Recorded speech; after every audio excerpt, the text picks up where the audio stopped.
I told my husband I wouldn't go on the family trip he planned, not after he invited his ex-girlfriend and the ex who once broke me. It's just a vacation, he said, and his friends laughed. So I canceled everything, booked myself a one-way flight, called my lawyer, and watched their smiles fade in seconds. Julia's coming with us to the Bahamas, Timothy announced over breakfast, scrolling through his phone like he hadn't just invited his ex-girlfriend on our anniversary trip. Marcus will be there too. We're all adults now. I set down my coffee with deliberate calm, watching my husband of 12 years casually explain how my ex-fiancé, the man who'd destroyed me so thoroughly I needed therapy just to trust again, would be sharing our beach house. Timothy's poker buddies sat around our living room, actually applauding his emotional maturity, while I stood there holding their beer refills, realizing this wasn't spontaneous. They'd been planning my humiliation for weeks. Before we dive deeper, if you believe that no one should pay for their own humiliation, please consider subscribing. It's free and helps us reach more women who need these stories. Derek leaned back in his chair, cards in hand, grinning at Timothy. And that's progressive. Most guys wouldn't have the confidence to pull that off.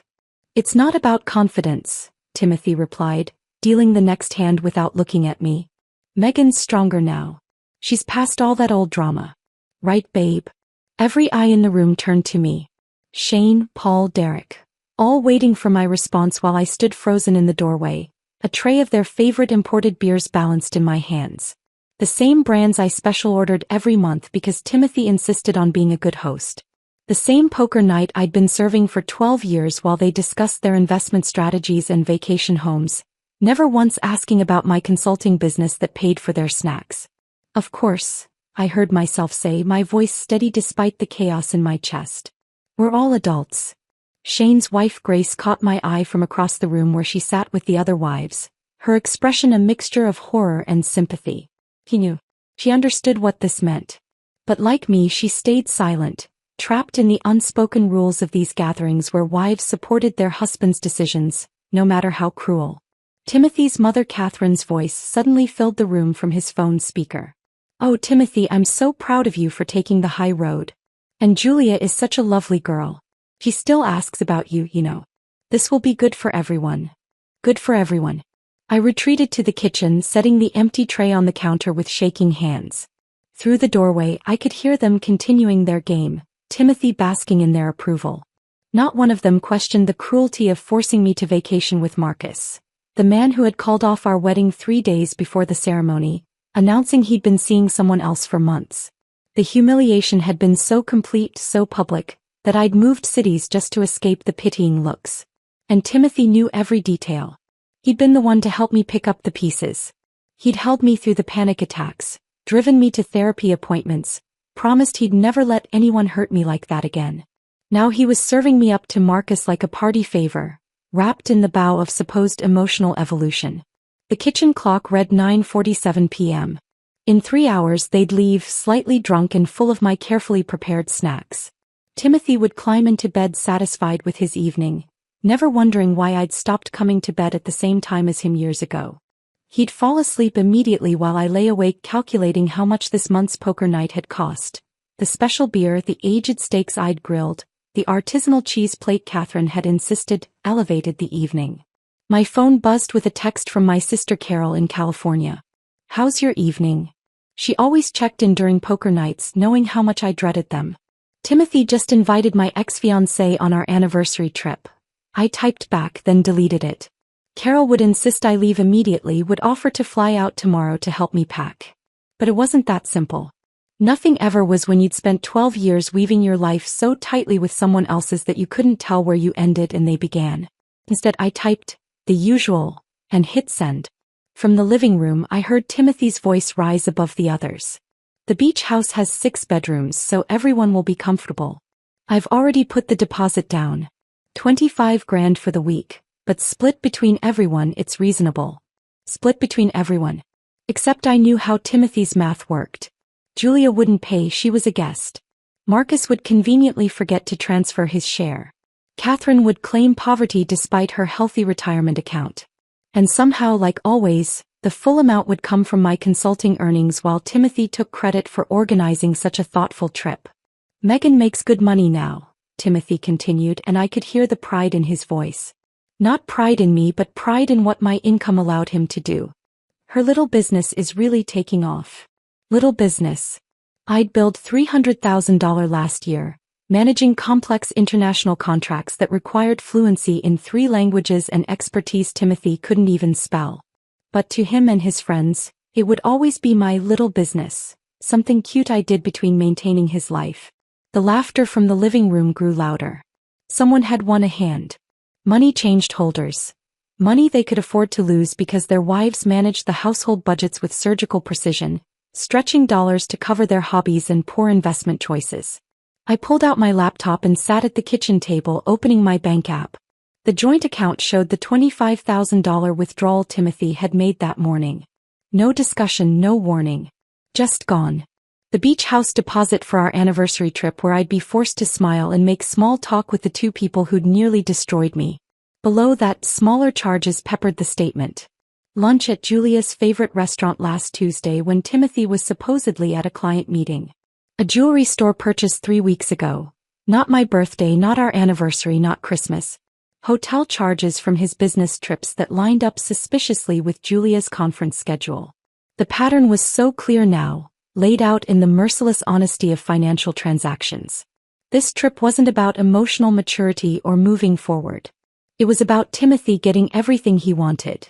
His wife's money, his ex-girlfriend's attention, and the admiration of his friends for being so evolved. And he expected me to fund it all while being grateful for the opportunity to prove I'd healed. Grace appeared in the kitchen doorway, pretending to need more ice. "Megan," she whispered, glancing back at the living room. "This isn't right. You know that, don't you?" I looked at her, this woman I'd known for 5 years but never really talked to beyond party pleasantries. "It's just a vacation," I repeated Timothy's words. She shook her head. "No, honey. It's a test. And they're all waiting to see if you'll fail." Grace's words hung in the kitchen air long after she'd returned to the living room with her unnecessary ice. Yes. They were all waiting to see if I'd fail. The poker game continued for another hour, their laughter growing louder with each beer, while I stood at the sink mechanically washing dishes that could have waited until morning. By the time they left, Timothy was floating on their approval, practically glowing as he locked the front door. "Great night," he said, not really to me, just to the universe that had validated his choices. He headed upstairs without another word, leaving me alone with the ghost of what had just happened. Tuesday morning arrived like any other betrayal, quietly wearing the disguise of routine. Timothy's alarm went off at 6:45, and I heard him humming in the shower, some classic rock song he only half knew the words to. The sound drifted through our bedroom wall while I sat at the kitchen table, laptop open, staring at our joint account. $3,000. The withdrawal had posted at 11:47 p.m. last night, while his friends were still here, while I was serving them aged whiskey from the bottle I'd been saving for our anniversary. The description read travel planning services, but I knew better. Timothy didn't use travel agents. He considered them an unnecessary expense, always insisting I could book things cheaper online. My fingers moved across the keyboard, pulling up our credit card statements. More charges appeared like breadcrumbs leading to truth. A high-end luggage set from 2 weeks ago. Resort wear from that boutique Julia loved to tag in her Instagram posts. A consultation fee at that spa where Catherine got her treatments, probably booking services for the trip. The shower turned off upstairs. In 12 minutes he'd come down expecting breakfast. I closed the laptop and moved through my morning choreography: Colombian roast in the coffee maker, eggs from the refrigerator, wheat bread positioned by the toaster. My hands performed tasks my mind had abandoned, operating on 12 years of muscle memory. I arranged his vitamins in the weekly organizer he'd asked for but never used, placing Tuesday's pills in a small dish beside where his plate would go.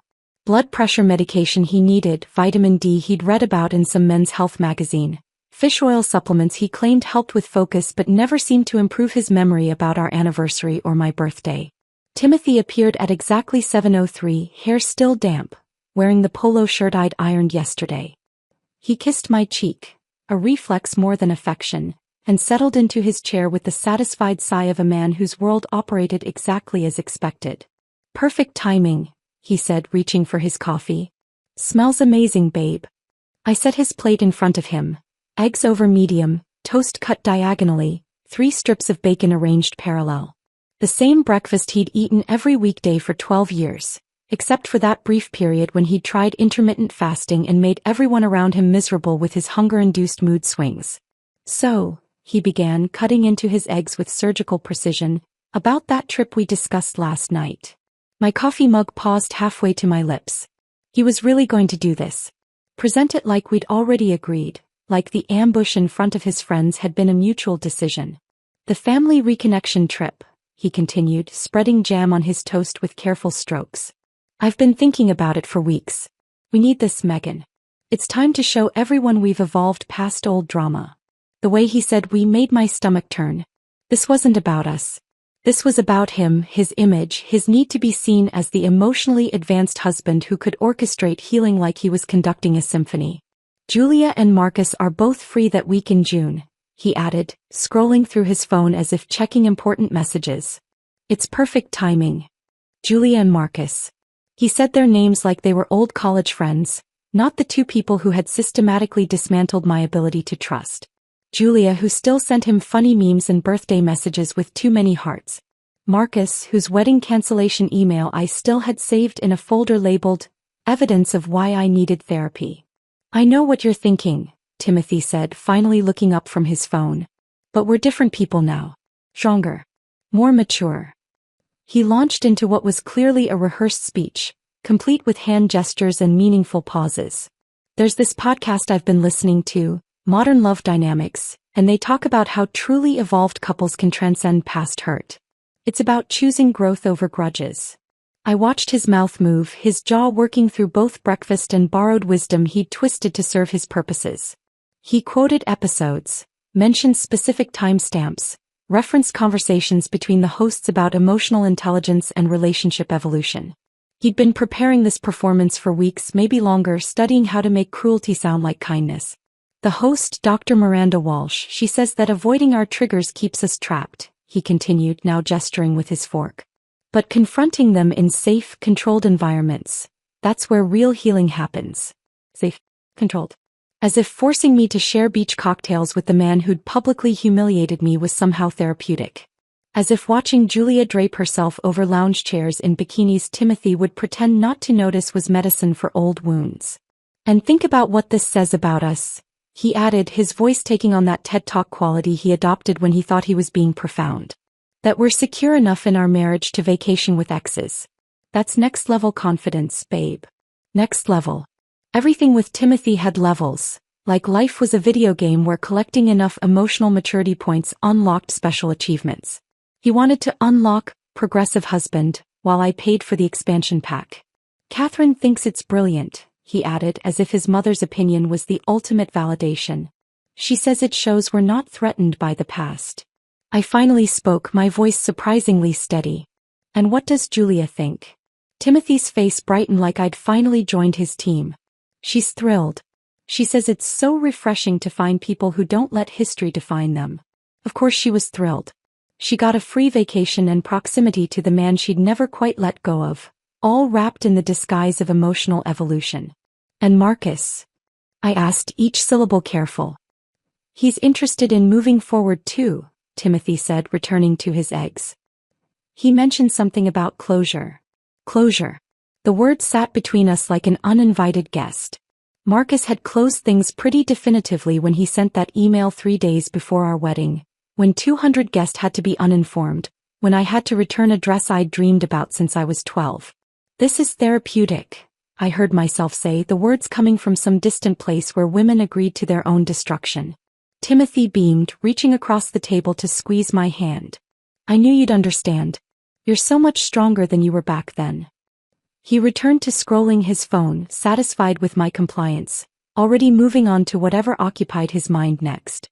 Sports scores, probably, or checking if Derek had responded to some group text about their fantasy football league.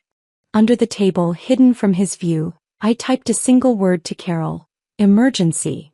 My phone buzzed immediately with Carol's response, but I couldn't check it.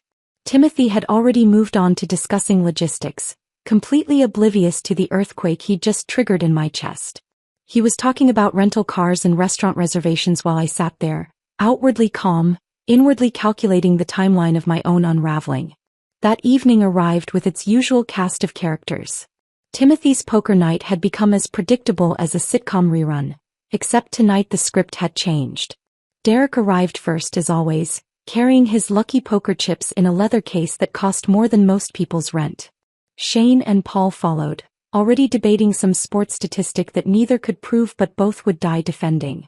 I'd prepared their usual spread: imported cheeses, crackers arranged in perfect fans, olives that cost $28 a jar because Timothy insisted on maintaining appearances. The dining room table was already set with the good poker chips, the ones Timothy had bought with my year-end bonus, claiming they were an investment in his networking. "Gentlemen," Timothy announced as they settled in, his voice carrying that particular tone men adopt when they're about to say something they think is revolutionary. "Before we start, I want to share something extraordinary." I stood in the doorway between the kitchen and dining room, holding a tray of their drinks, already knowing what was coming. Timothy's need for an audience was as predictable as his breakfast order. "Remember that trip I mentioned? The Bahamas." He paused for effect, shuffling cards with practiced ease. "I've invited Julia and Marcus to join us." The room went silent for exactly 2 seconds. Then Derek's face split into a grin that made my skin crawl. He actually stood up, reached across the table and high-fived Timothy with the enthusiasm of a frat boy celebrating a conquest. "Bro, that's brave," Derek said, settling back into his chair. "Testing boundaries like that? Most men wouldn't have the balls." Paul laughed, already reaching for his scotch. "Wait, Julia as in your ex? And Marcus as in?" He gestured vaguely toward me, not quite meeting my eyes. "Megan's former fiancé," Timothy confirmed, his chest puffing with pride. "We're showing the world what emotional maturity looks like." They all turned to look at me then, standing there with their drinks, waiting for my reaction like I was part of the entertainment. Shane at least had the decency to look uncomfortable, but Derek was practically gleeful. "Modern problems require modern solutions," Derek said, raising his glass in my direction. "Your wife's a saint for going along with this, Tim." I forced my feet to move, setting their drinks down with steady hands while my mind screamed. They'd known. The casual way Derek responded, Paul's knowing laugh, they'd all known this was coming. "Let me get Catherine on speaker," Timothy said, pulling out his phone. "She's been dying to discuss the details." His mother's voice filled the room before I could escape to the kitchen. "Timothy, darling. Have you told Megan about the wonderful plan?" "Just did, Mom. She's being very mature about it." "Oh, I knew she would be." Catherine's voice pitched higher with excitement. "And sharing accommodations will save so much money. One big happy family." One big happy family. The woman who'd spent 12 years making subtle digs about my cooking, my decorating choices, my inability to produce grandchildren on her timeline, was now orchestrating my public humiliation and calling it family bonding. "Julia texted me yesterday," Catherine continued, her voice syrupy sweet. "She always asks about Megan with such concern. Such a thoughtful girl." I gripped the edge of the kitchen counter, my knuckles white against the granite. Julia asking about me with concern was like a arsonist inquiring about fire safety. The woman had been circling Timothy since the day we got married, showing up at his company events, sending birthday messages that belonged in romance novels, always maintaining just enough plausible deniability. "We should coordinate the meal planning," Catherine was saying. "Megan dear, you're so good at that. Julia has some dietary restrictions now. She's doing that wonderful clean eating program. They expected me to cook for her. To meal plan around the dietary needs of the woman trying to steal my husband while my ex-fiancé watched. The absurdity of it made me want to laugh, but I was afraid if I started, it would turn into something else entirely. I returned to clear empty glasses, moving silently while they continued discussing my humiliation like a vacation itinerary. That's when Grace appeared at my elbow, Shane's wife who usually spent poker nights scrolling her phone in the living room. "Need help with dishes?" she asked loudly, then dropped her voice as we entered the kitchen. "Megan, we need to talk." She turned on the faucet, creating noise cover, and leaned close. "They've been planning this for 3 weeks. Shane told me about it after golf last Sunday." 3 weeks. While I'd been nursing Timothy through a cold, cooking his special soup, they'd been plotting this ambush. "Derek bet Paul $50, Grace continued, her voice urgent. He thinks you'll crack before the trip even happens. Paul thinks you'll make it to day 2 before having a breakdown. They were betting on my breaking point. These men who ate my food, drank my wine, sat in my home every week. They turned my pain into a gambling opportunity. Shane thinks it's cruel, Grace added, but he won't say anything. You know how they are. I did know. The brotherhood of mediocre men protecting each other's worst impulses, validating cruelty as strength, mistaking emotional abuse for evolution. Why are you telling me this? I asked. Grace looked toward the doorway, then back at me. Because someone should. Because watching this makes me sick. Because next time it could be me they're betting on. We stood there, 2 women washing dishes that could have waited, bound by the shared understanding of what it meant to be married to men who treated their wives like supporting characters in their own hero narratives. The poker game continued until midnight. I heard them through the bedroom floor, their laughter growing louder with each beer, occasionally punctuated by Catherine's voice still offering suggestions through the speaker. Timothy would stumble in eventually, satisfied with his evening, smelling like cigars and self-congratulation. I lay in the darkness doing math.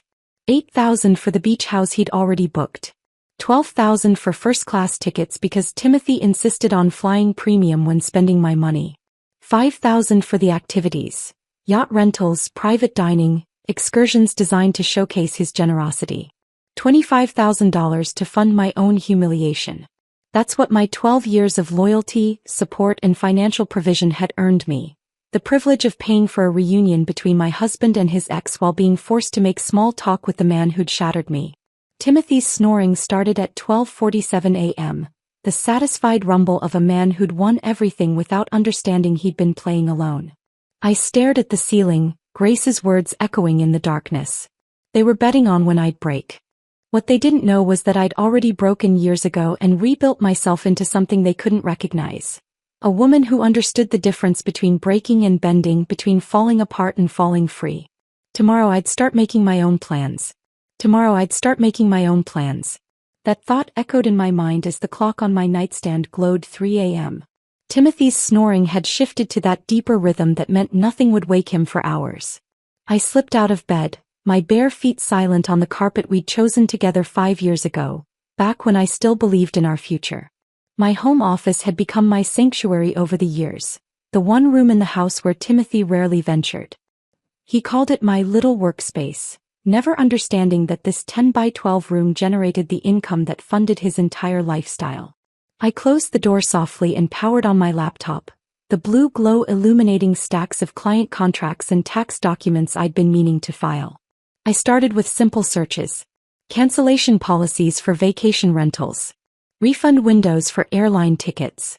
The legal requirements for opening a separate bank account in my state. Each search felt like plotting an escape route, breadcrumbs leading away from the life I'd been trapped in for 12 years. Then I decided to check our financial accounts, really check them, not just the cursory glance I usually gave while paying bills. What I found made my hands shake. For the past 2 years, Timothy had been transferring money from my consulting deposits to something labeled Morrison Investment Holdings. The name sounded official, legitimate even, but I'd never heard of it. Line by line, transfer by transfer, the theft revealed itself. $67,000. My money moved without my knowledge or consent. I took screenshots of everything, my fingers moving with the kind of focused intensity one usually reserved for client deadlines. Each image got immediately forwarded to a new email account I created on the spot, one with a password Timothy would never guess because it wasn't our anniversary date or his mother's birthday or any of the predictable combinations he used for everything. Dawn was breaking through the blinds when I finally picked up my phone. Elena Vasquez answered on the third ring, her voice alert despite the early hour. We'd been roommates at Northwestern, had studied for the LSATs together before our paths diverged. She to law school, me to the corporate world that had eventually led to consulting. Megan, it's 6 a.m. What's wrong? I need a lawyer, I said, surprised by how steady my voice sounded. A divorce lawyer. The pause lasted maybe 2 seconds before Elena's voice shifted, becoming sharper, more focused. Tell me everything. I did. The trip, the exes, the stolen money, the betting pool, on my mental breakdown. Elena listened without interrupting, occasionally making small sounds that told me she was taking notes. First things first, she said when I finished. Document everything. Every text, every email, every financial transaction. Forward it all to a new email account he doesn't know exists. I need you to open a separate bank account today, not tomorrow, today. Move your consulting payments there immediately. Can I do that? Legally. It's your money from your business. You're protecting your assets. Megan, from what you're telling me, this is financial abuse. The X situation is emotional abuse. I can have divorce papers drawn up within 48 hours. That fast? For you? I'll have them ready in 24. But first, protect yourself financially. Visit multiple banks if you need to. Get your important documents somewhere safe. And Megan? Check for hidden credit cards. Men like Timothy always have hidden credit cards. After we hung up, I sat in my office watching the sun rise fully, painting the walls gold. Timothy would be up in an hour, expecting his breakfast, his routine, his perfectly controlled world. Let him have one more normal morning. I had work to do. His softball practice started at 10 every Saturday. He'd leave by 9:30, giving me a 3-hour window. I made his breakfast as usual, smiled when he kissed my cheek, even reminded him about his sports drink in the refrigerator. He left whistling, gym bag slung over his shoulder, completely unaware that his wife had declared war. My first stop was Chase Bank, where our joint accounts lived. The personal banker, a young woman named Adriana, didn't question why I needed to withdraw my business funds and close my business checking account. She'd seen this before, her eyes holding that particular combination of sympathy and solidarity that women share in these moments. Next was Bank of America, where I opened new accounts in my name only. Checking, savings, a safety deposit box for my grandmother's jewelry that had been sitting in our shared box for years. My grandmother's pearl necklace, her wedding ring, the emerald earrings she'd left me, all relocated to a space Timothy couldn't access. The third stop was supposed to be quick, just retrieving some investment documents from our Wells Fargo safety deposit box. That's where I found it. A credit card statement addressed to Timothy at his office, an account I'd never seen before. $18,000 in charges over the past year. Restaurants I'd never been to, hotels in cities he'd supposedly visited for business. Charges that lined up with disturbing precision to Julia's Instagram posts. That conference in Miami last March? Julia had posted beach sunset photos the same weekend.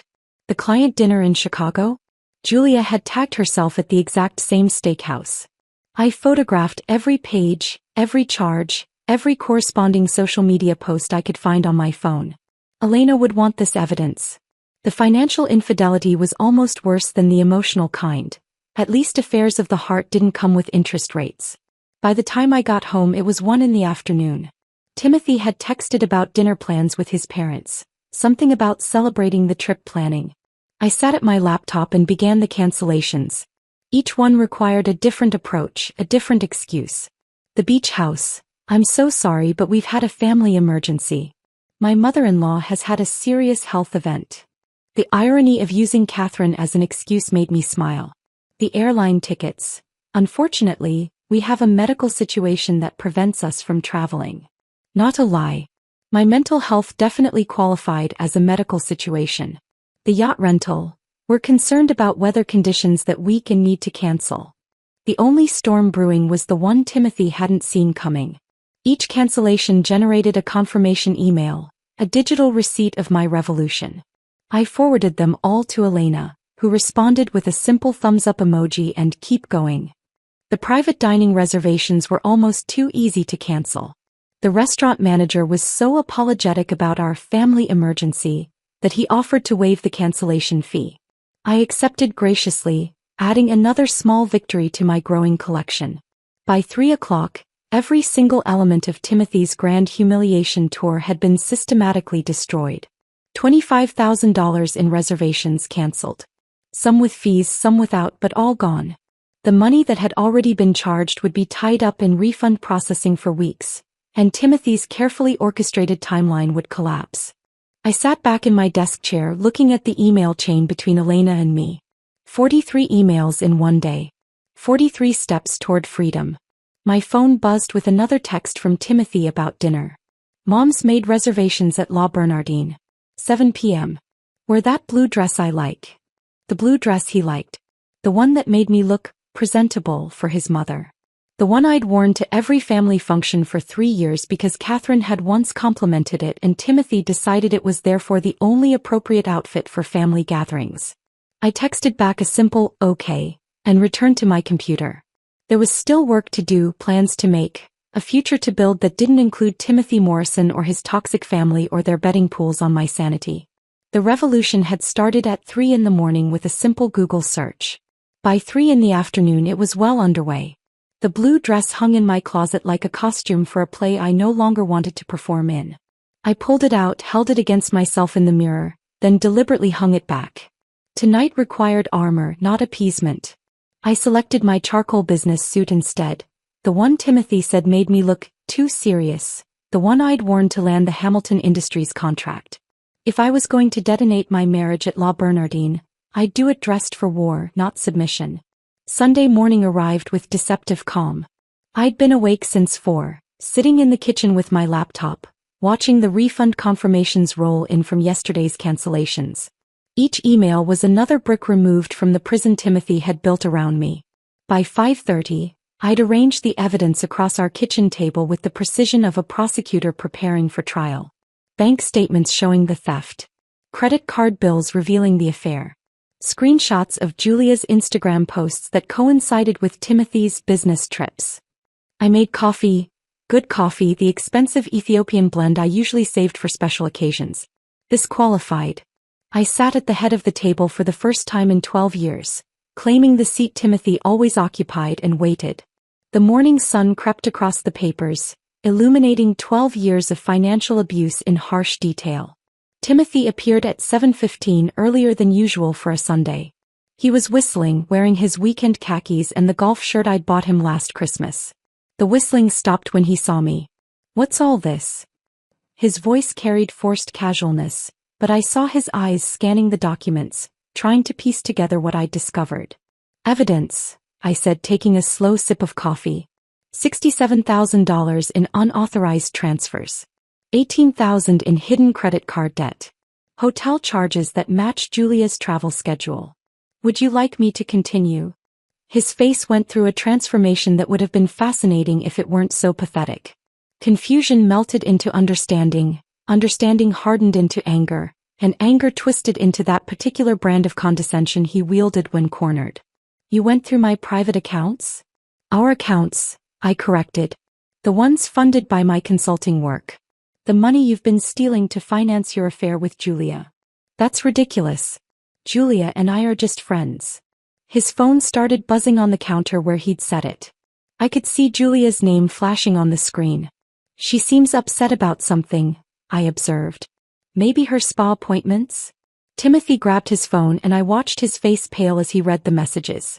More buzzing, Marcus this time, then his mother, then Derek. The symphony of their collective panic played out in real-time notifications. "You canceled everything." His voice cracked slightly. "The trip, the house, the flights, you canceled everything." "Every single reservation," I confirmed. "Though I should mention, some of the deposits are non-refundable. About $8,000 worth. Consider it my exit tax." "You had no right." "I had every right. It was my money funding your emotional terrorism. My income paying for my own public humiliation. Did you really think I'd subsidize a vacation with my ex-fiancé and your girlfriend?" "She's not my..." He stopped, probably realizing denial was pointless when the evidence was spread across the table like a buffet of his betrayal. His phone rang. "Catherine." "Put her on speaker," I said. "Let's make this a family affair." He hesitated, then hit the speaker button, probably hoping his mother would somehow fix this like she'd fixed every other mess he'd created since childhood. "Timothy, what is happening?" Catherine's voice filled the kitchen, shrill and demanding. "Julia just called me crying. She said everything's been cancelled. The entire trip is ruined." "Mom, Megan." "Megan what?" I interrupted, loud enough for Catherine to hear. "Megan discovered her husband has been stealing from her for years? Megan found out about the affair?" Megan finally grew a spine. "How dare you speak to me that way?" Catherine hissed through the speaker. "After everything this family has done for you." "Done for me?" I laughed, actually laughed. "Catherine, I've paid for your Botox, your dental work, your carpet cleaning when you spilled wine last Christmas. $1,800, by the way. I've funded your son's entire lifestyle while he played softball and called it networking. What exactly have you done for me besides criticize my cooking and compare me to Julia? You're being hysterical. No, I'm being factual. Would you like me to email you the receipts? I have them all. Every dinner I've paid for, every gift Timothy's given you with my money, every family vacation I've funded while you told everyone what a good provider your son was. You're destroying this family. This family destroyed itself. I'm just refusing to pay for the funeral. Timothy grabbed the phone, taking it off speaker. I could hear him trying to calm his mother down, making promises he couldn't keep, assuring her everything would be fine. But I saw his hands shaking. The emperor had finally realized he was naked. While he paced the living room, frantically making calls, to Derek, to Paul, to anyone who might validate his victim narrative, I went upstairs and packed with surgical precision. One suitcase, that's all I needed. My laptop with all my client files. My passport that I'd renewed last month without telling him. My grandmother's pearl necklace that she'd worn to her own wedding, back when marriages meant something different. The photograph of my parents, taken 2 years before the car accident, before they died, never knowing their daughter would spend 12 years disappearing into someone else's life. I left the wedding album. Left the anniversary gifts he'd bought with my money. Left the jewelry he'd chosen because Catherine approved. Left 12 years of accumulated compromises that had slowly erased the woman I used to be. When I came back downstairs, Timothy was on the phone with Julia. I could hear her voice, high and plaintive, asking what she was supposed to tell people. He was promising to fix everything, to book new reservations, to make this right. The man who'd never apologized to me once in 12 years was prostrating himself to his ex-girlfriend while I stood in my own home with a suitcase. I have to go, I said, not to him but to the house itself, to the walls that had witnessed my slow dissolution. Elena will be in touch about the divorce papers. Timothy spun around, phone still pressed to his ear. Divorce? Megan, this is insane. You're overreacting to a simple vacation. A simple vacation where you invited my ex-fiancé and your ex-girlfriend on my dime. Where your poker buddies bet on my mental breakdown. Where your mother orchestrated my humiliation while I paid for the privilege.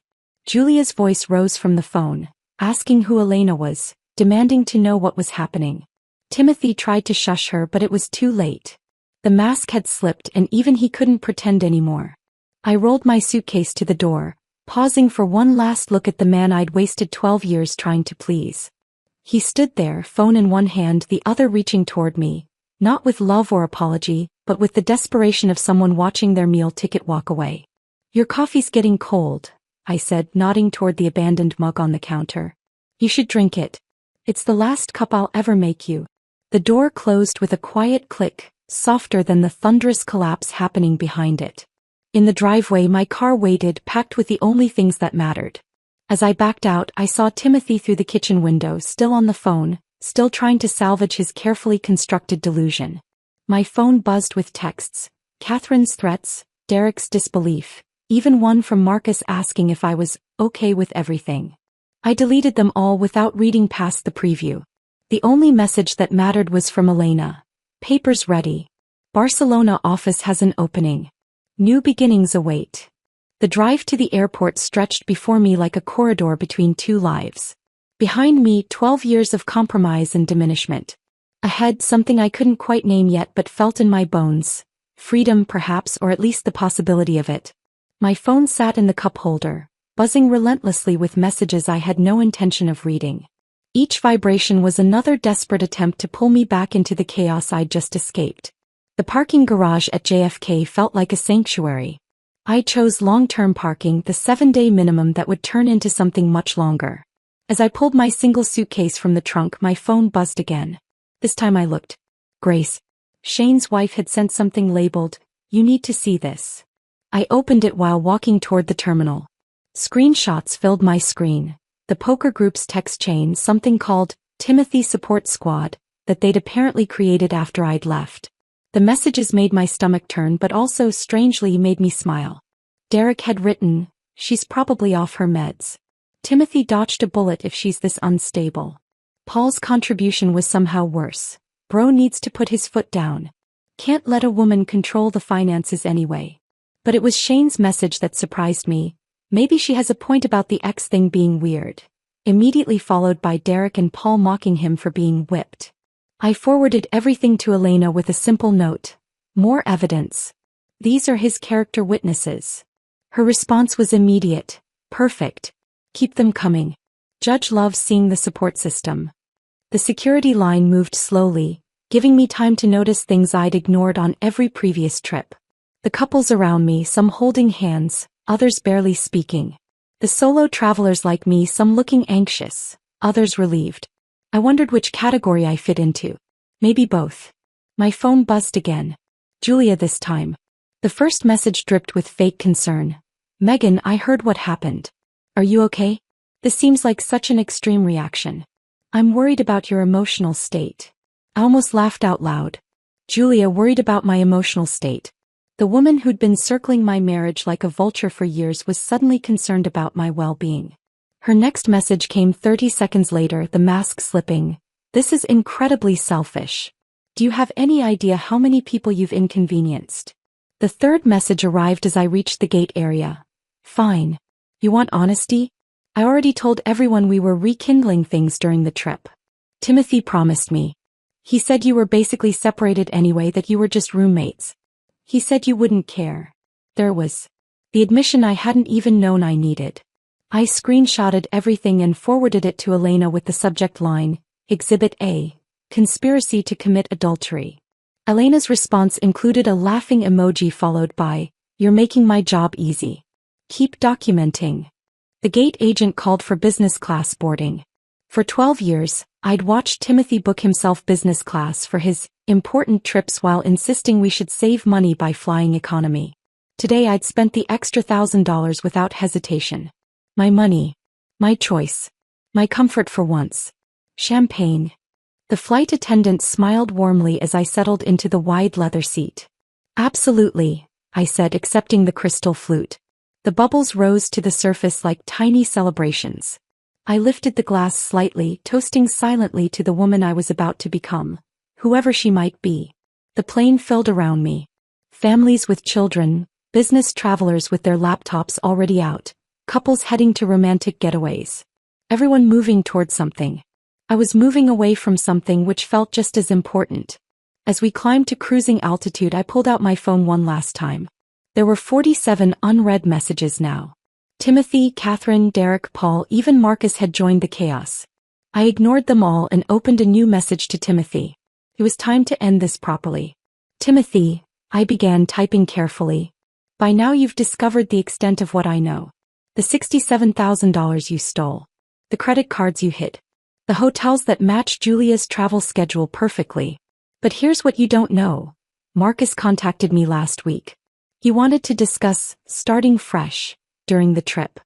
He actually used the phrase, Timothy said you'd be receptive. Your own conspiracy turned against you. I continued, each word deliberate. Your poker buddies are right now discussing whether I'm mentally unstable. Derek thinks I'm off medication. Paul thinks you should have controlled me better. These are your character witnesses. These are the men you chose over your wife. The final paragraph came easily. I'm not asking for your understanding or your apology. I'm simply informing you that Elena Vasquez will handle all future communication. The locks will be changed by the time you read this. Your belongings will be in the garage. Your mother can help you move them. After all, she always said you deserved better. Now you're free to find it. One last thought. Your poker buddies can explain the concept of folding when you're holding losing cards. You've been bluffing with nothing for 12 years. I'm calling. I hit send, then immediately turned off my phone. Not airplane mode, completely off. The flight attendant returned with dinner menus and I chose the salmon, the expensive wine pairing. The dessert I actually wanted instead of the one Timothy would have suggested was more appropriate. Outside the window, the coastline disappeared as we headed over the Atlantic. Somewhere below, Timothy was probably calling emergency poker sessions, seeking validation from men who measured success by how well they controlled their wives. Julia was likely crafting social media posts about betrayal and disappointment, carefully cropping out the parts where she tried to steal another woman's husband. Catherine would be rallying her book club, painting me as the ungrateful wife who abandoned her perfect son. Let them. I had Elena building my case, Grace secretly documenting their meltdowns, And most importantly, I had a business class seat to Barcelona and the first glimpse of who I might be when I wasn't trying to be someone else's idea of perfect. The businessman next to me glanced over. Business or pleasure? Neither, I said, surprising myself with honesty. Escape. He raised his whiskey in understanding. The best trips usually are. The plane continued its journey through the night sky, carrying me away from everything I'd known and toward everything I might become. Below us, the ocean stretched endless and dark, like the future I was flying toward, unknown but infinite with possibility. For the first time in 12 years, that didn't terrify me. It thrilled me. The Mediterranean sun transformed ordinary moments into small miracles. 3 weeks had passed since my plane touched down in Barcelona, and I'd discovered that freedom had a taste: bitter orange marmalade on fresh bread, strong coffee that didn't require Timothy's temperature specifications, and the salt air that drifted inland from the port. I sat at Café Del Mar, my laptop open to Elena's latest email, feeling the weight of the past lifting with each word I read. The judge was particularly unimpressed with Catherine's voicemail. Elena had written, "Calling you a gold digger while simultaneously admitting she knew Timothy was siphoning your consulting income was, in the judge's words, remarkably self-incriminating. Also, both Julia and Marcus have been subpoenaed as witnesses. Julia's text admissions about rekindling things are being treated as evidence of conspiracy to defraud marital assets." Below Elena's update, my screen showed 3 new contract proposals. Word had somehow spread through the international consulting community. The American woman who'd walked away from financial abuse had become something of a cause célèbre. Companies wanted to work with someone who understood reinvention, who could navigate complex transitions. My story of professional survival had become my strongest selling point. The waiter, Carlos, refilled my coffee without being asked. He'd learned my routine over these 3 weeks. Morning coffee, afternoon work session, evening wine when the sun painted the city gold. "You look happier today," he observed in accented English. "I am," I said, realizing it was true. Not the performed happiness I'd worn like armor for 12 years, but something genuine and unfamiliar. My phone buzzed with a message from Grace. She'd become my unexpected ally, a weekly chronicler of the aftermath I'd left behind. Her updates read like dispatches from a war zone where I'd been the only casualty who'd actually escaped. "Update from the home front," she'd written. "Poker night is officially dead." After the group chat screenshots went public during depositions, none of the wives will let their husbands associate with Timothy. Derek's in real trouble. Sarah found out he encouraged Timothy's behavior and moved to her mother's with the kids. She's filing for separation. The message continued with details that would have shocked me a month ago but now felt like inevitable dominoes falling. Catherine's being investigated for tax fraud. Turns out claiming $9,000 in Botox as home improvements on someone else's taxes is illegal. Who knew? Also, Shane finally grew a spine. Told everyone at the country club that he always thought Timothy was a parasite. Direct quote. I saved the messages to forward to Elena later, then scrolled through my phone to check something I'd been avoiding: social media. I hadn't posted anything since leaving, maintaining complete radio silence, but the internet had been busy without me. Julia's carefully curated image had crumbled spectacularly. Someone, probably one of her former friends, had leaked the screenshots of her admitting to pursuing Timothy. The comments under her latest post, a quote about authentic living, were brutal. "So authentic you tried to steal a married man?" One read. "Maybe live authentically single," suggested another. Marcus had fared no better. His new girlfriend had apparently discovered his planned reconciliation with me during Timothy's trip and dumped him via Instagram story. The story was gone now, but Grace had screenshotted it. A picture of Marcus's belongings in trash bags with the caption, "Taking out the garbage." The most satisfying update came from Timothy's softball league. The treasurer position he'd held for 5 years, the one that gave him access to team funds I'd been unknowingly replenishing, had been revoked after an audit revealed discrepancies. Those discrepancies matched exactly the amount he'd claimed as team expenses on our taxes. The league's Facebook page had a terse announcement about maintaining financial integrity that everyone knew was about him. "Senora Morrison?" I looked up to find a well-dressed woman standing beside my table. She was perhaps 50, with silver streaking through dark hair and an air of quiet authority. Just Megan, I corrected. Morrison is my ex-husband's name. She smiled. Of course. Megan then. I'm Isabella Ruiz. I believe we have mutual connections in the consulting world. May I? She gestured to the empty chair. Isabella, as it turned out, was a venture capitalist who specialized in funding women-led consulting firms. She'd heard about my work through 3 separate clients, all of whom had mentioned the American consultant who'd arrived in Barcelona with nothing but expertise and determination. I invest in stories, Isabella said over her quart adieu. Not just business plans or profit projections but the stories behind them. Yours is particularly compelling. Because I ran away from my marriage? Because you recognized your worth beyond someone else's definition of it, she corrected. That kind of clarity is rare. It suggests an ability to see through complexity to find simple truths. That's invaluable in consulting. We talked for 2 hours. Not about my past but about my future. About the possibility of building something larger than solo consulting. About contracts with European firms looking for American market insights. By the time we finished, she'd offered me not just a contract but a partnership. A consulting firm focused on helping women navigate professional transitions. The contract would guarantee you more than you made in the last 3 years combined, she said, sliding a proposal across the table. But more importantly, it would give you equity.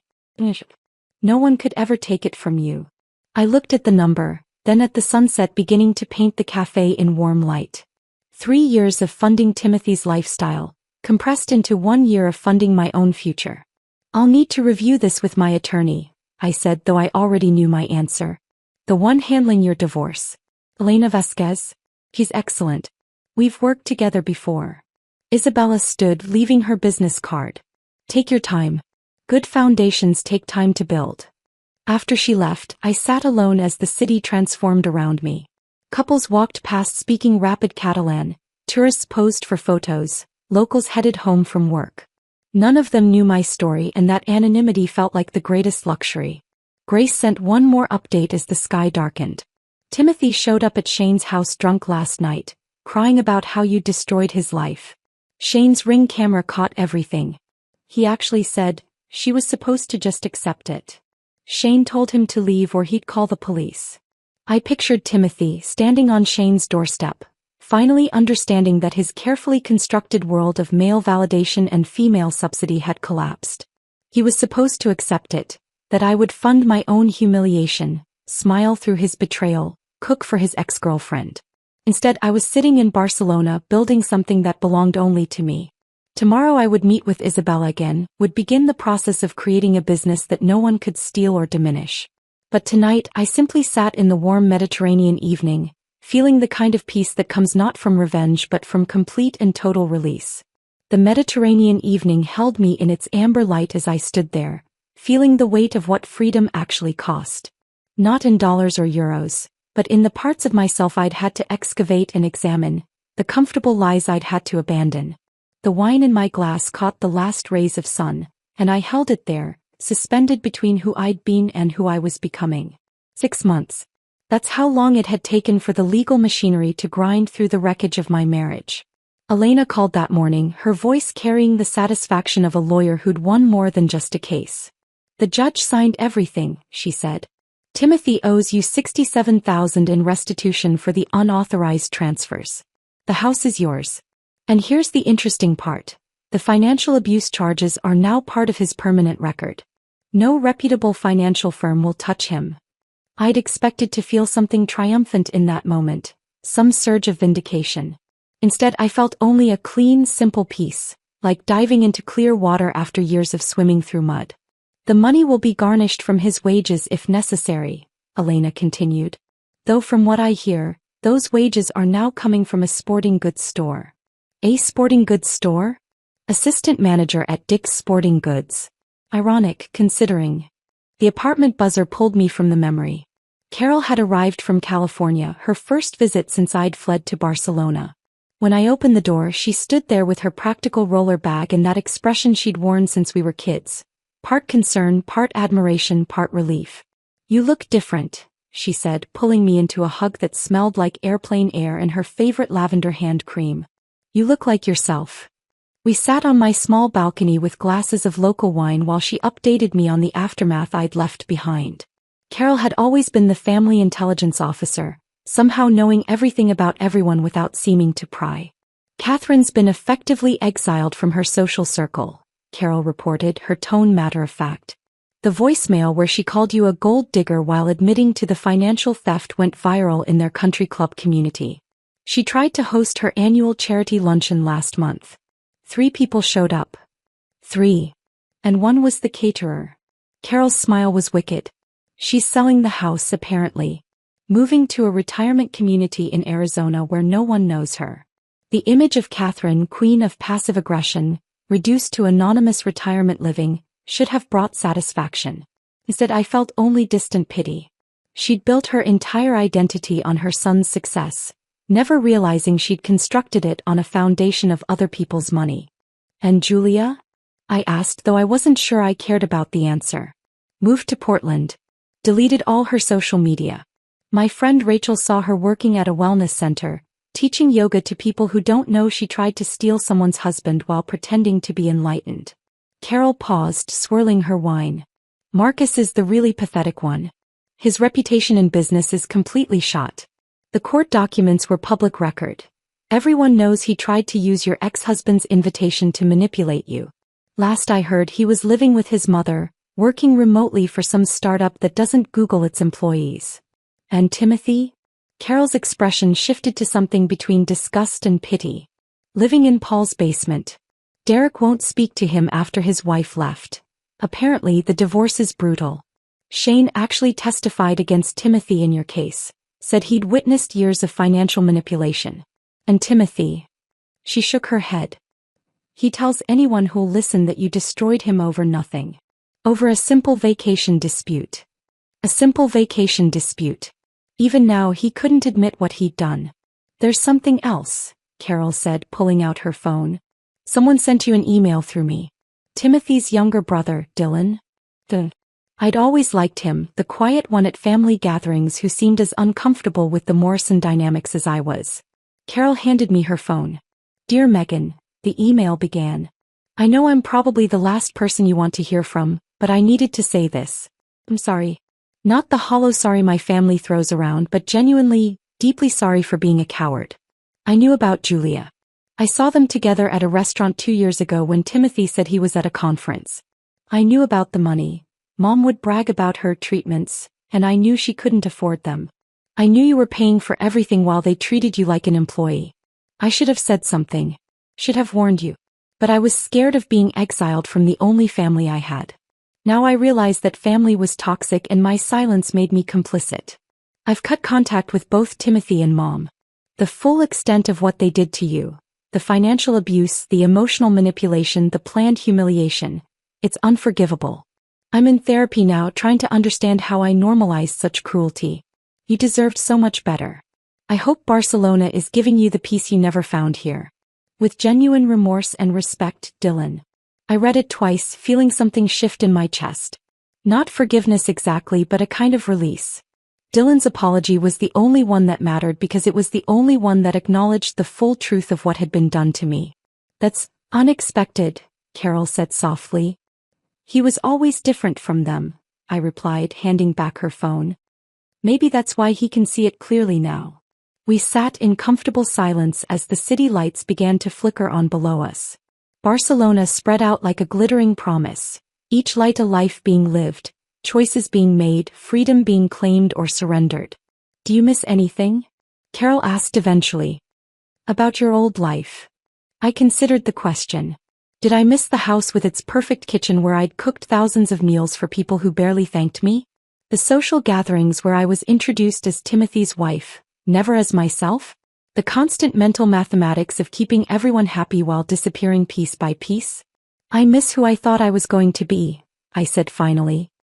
The woman who believed marriage meant building something together, not being consumed by someone else's appetite. But that woman had to die for this one to live. Carol raised her glass. To necessary deaths. And expensive resurrections, I added, touching my glass to hers. The silence that followed wasn't empty. It was full of choices I'd made, prices I'd paid, freedom I'd purchased with everything I'd once thought mattered. Timothy was right about one thing. I had destroyed something. I'd destroyed the prison I'd helped him build around me, bar by bar, compromise by compromise. Standing there on my Barcelona balcony, wine in hand, sister beside me, business proposal on my desk, and future spread before me like an unmarked map, I understood something fundamental. Silence isn't the absence of sound. It's the presence of choice.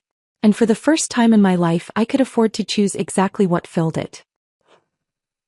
If this story of ultimate revenge and liberation had you cheering for Megan's escape, hit that like button right now. My favorite part was when she sat in business class, sipping champagne while Timothy's frantic calls went unanswered. What was your most satisfying moment? Drop it in the comments below. Don't miss more powerful stories of transformation and triumph. Subscribe and hit that notification bell so you never miss an upload.